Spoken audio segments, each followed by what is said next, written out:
Fala, amigos, já estamos de volta com a segunda edição do Plantão de Notícias. Vamos acompanhar as manchetes? Ministro Haddad se irrita com repórteres por perguntas sobre a meta fiscal. STF permite tomada de imóveis sem processo na Justiça. E o Brasil tem 10,9% de idosos e 51,5% são do sexo feminino. Avião cai no Acre, causando morte de 12 pessoas. 24% das crianças acessam a internet antes dos 6 anos de idade. E você ainda confere a reportagem especial sobre a seleção masculina de basquete que treina de olho na medalha de ouro nos Jogos Pan-Americanos. Está no ar a segunda edição do Plantão de Notícias. O ministro da Fazenda, Haddad, se irrita com repórteres por perguntas sobre a meta fiscal após a fala de Lula. Em coletiva da imprensa na segunda-feira, dia 30, o ministro da Fazenda afirmou que vai sugerir medidas do governo para controlar, abre aspas, erosão na arrecadação. Confira. Olha, é público o nome da empresa. Ué, é só você ir no judiciário que você vai ver lá. Querida, você faz o teu trabalho, é público, não é dado sigiloso da Receita Federal. Ministro. Querido, aí se você quiser me entender bem, se você não quiser me entender bem, eu estou respondendo para você que eu, enquanto ministro da Fazenda, vou buscar o resultado que eu considero o melhor para o país, que é buscar o equilíbrio fiscal. E o que eu puder fazer para que esse equilíbrio seja atingido, eu vou fazer. Isso a gente precisa saber da meta. A gente não, todo mundo, o Brasil inteiro tem a meta. Que da minha meta está estabelecida, tá bom? Continua mantida a meta de superávit zero? A minha meta estabelecida. Eu vou buscar o equilíbrio fiscal de todas as formas justas e necessárias para que nós tenhamos um país melhor. Eu insisto na pergunta dos meus colegas. O governo, então, admite mudar a meta fiscal do ano que vem? Sim ou não, ministro? Querida, eu estou falando para você, já falei a quarta vez que eu respondo. Mas o senhor está transversando, ministro. Para o Ministério da Fazenda, nós vamos levar medidas para o governo para que os objetivos do governo sejam alcançados, independentemente desses contratempos que foram apurados ao longo do exercício e que tem trazido a erosão da base de cálculo dos tributos federais. Mas precisa validar na política as decisões que vão ser tomadas. Existe uma percepção, Obrigado, ministro, gente, do mercado sobre leniência do Banco Central em relação... E o Supremo Tribunal Federal confirmou que a regra é que uma pessoa atrasando o pagamento do financiamento da casa própria ou apartamento, os bancos podem tomar o imóvel, isso sem precisar de uma decisão judicial.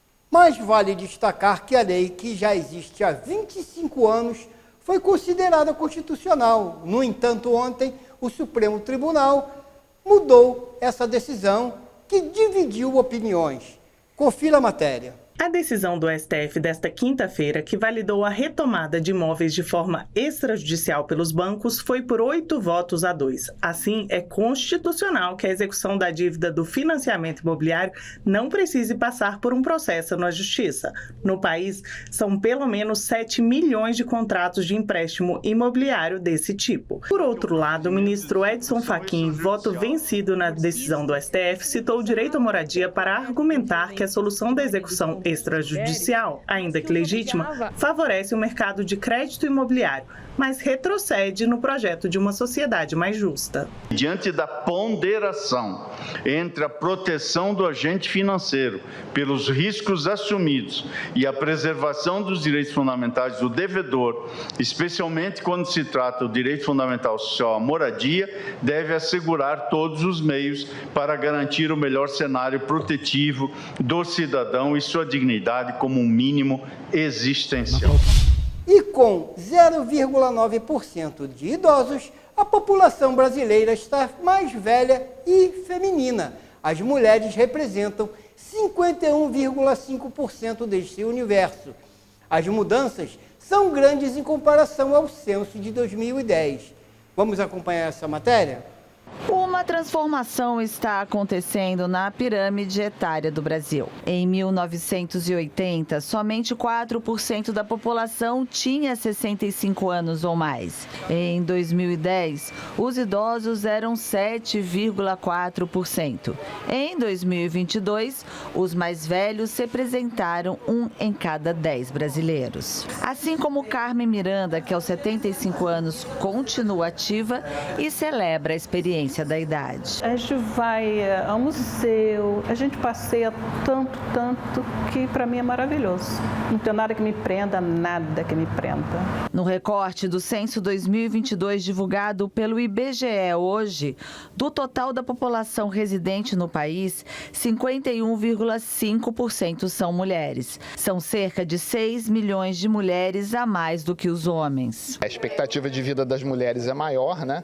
Então a pirâmide acaba ficando um pouco mais larga, né? De acordo com o censo 2022, a idade mediana da população brasileira aumentou 6 anos desde 2010 e atingiu os 35 anos. As regiões Sudeste e Sul têm mais idosos, com 12,2% e 12,1% da sua população com 65 anos ou mais de idade, respectivamente. O total de crianças com até 14 anos de idade recuou de 24,1% em 2010 para 19,8% da população. A região Norte é a mais jovem, com 25,2% de sua população com até 14 anos. E o Nordeste vem a seguir com 21,1%. O Sudeste apresenta a menor proporção de homens, com uma razão de sexo de 92,9 homens para 100 mulheres. Um avião da companhia de táxi aéreo caiu após decolar do aeroporto de Rio Branco, no Acre. 12 pessoas morreram no incidente. O acidente aconteceu domingo de manhã cedo após a aeronave ter levantado voo rumo à cidade de Envira, no interior do Amazonas. O avião estava com capacidade máxima de combustível e explodiu na hora em que caiu. Homens do Corpo de Bombeiros foram acionados para apagar o incêndio causado pela explosão.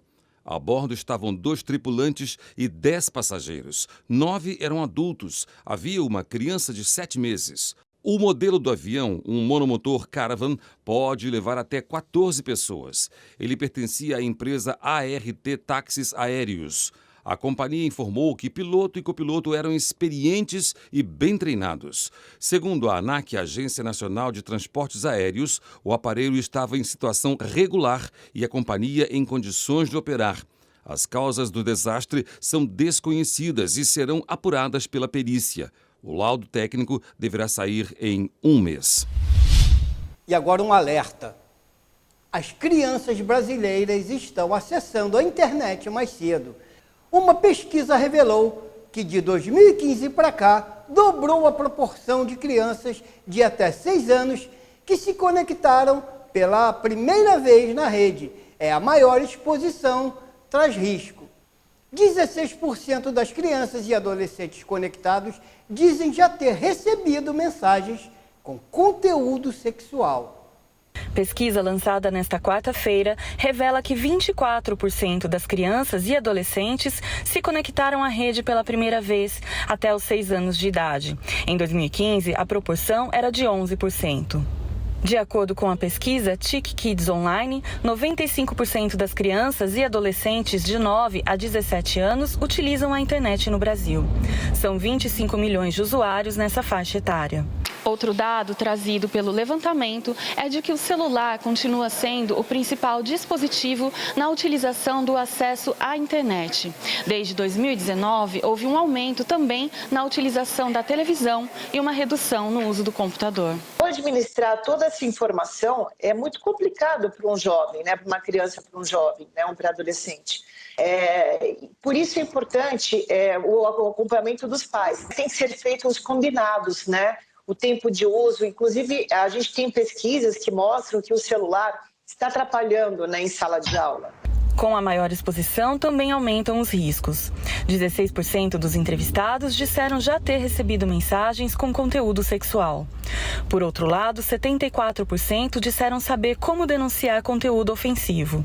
76% sabem quais imagens pessoais podem ser compartilhadas e 81% reconhecem quando alguém está sofrendo bullying.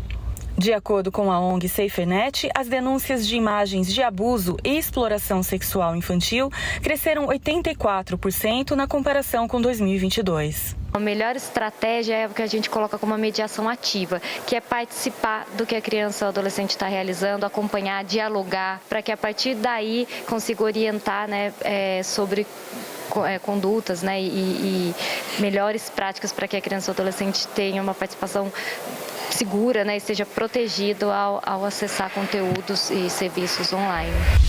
Vamos agora acompanhando os esportes. A seleção masculina de basquete treina de olho na medalha de ouro nos Jogos Pan-Americanos.